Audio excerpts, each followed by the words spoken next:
Good morning. I'm meteorologist Rob Carlmark here in Northern California, focusing on this fire that has just scared a lot of people, and unfortunately, it has destroyed much of the community of Grizzly Flats. Now, this is an early Tuesday morning update. We're going to have more of these through the day, but I just wanted to focus on the wind direction and where roughly this fire is going to be going in the next day or so. As it started out yesterday, it was making a strong move off to the north, and as expected, it did pick up off to the north and off to the east. Whenever we talk about winds, I have to explain how we talk about it because it is somewhat confusing. When I say the wind direction, that's telling you where the wind is coming from, not necessarily where it's going to. So in other words, this is what we would consider a south-southwest wind because it's coming from the south and also from the west, and that's going to move the fire direction, growth, smoke, and haze in general off to the north and also off to the east. Again, it's the opposite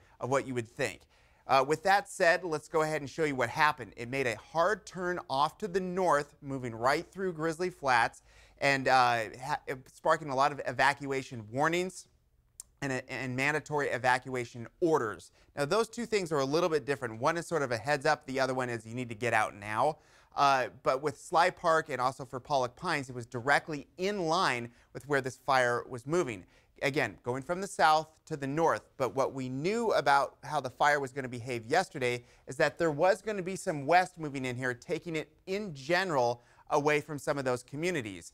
Hour by hour, we saw the situation get worse and worse. However, the wind direction shift was beneficial in some areas, taking most of the real hot fire activity away from Sly Park, away from Jenkinson Lake, and away from Pollock Pines. Now, some other communities nearby were threatened, and there is a major issue there with what happened in the overnight hours, but that wind shift has been beneficial for some communities, not all. Now, moving forward, what I see in the next 24 hours is I'm going to see your classic wind shift that we see in this area.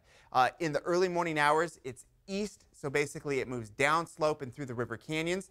Then as the sun comes up, it starts to move off to the north, off to the northeast, and that should take it much closer to Highway 50, if not over Highway 50, and away from Sly Park and from Pollock Pines. However, it takes it into a heavily visited camping area off Ice House Road. There's a lot of dispersed camping. There's a lot of official campgrounds.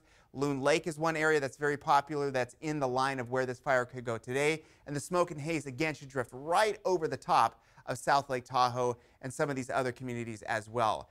I don't want this to be lost today because while we do have a red flag warning for that area, the strongest winds are going to be coming in out of the north, and this is a big deal for the Dixie Fire because what's going to happen is there's one hot spot here on the north end of Lake Almanor that's been actively burning, and when these winds kick in later on today, that should take that spot of the fire directly to the peninsula and also other places right along the north edge of Lake Almanor. So that is a spot worth watching again today because some of those communities are still being threatened by the wind shift later on this afternoon.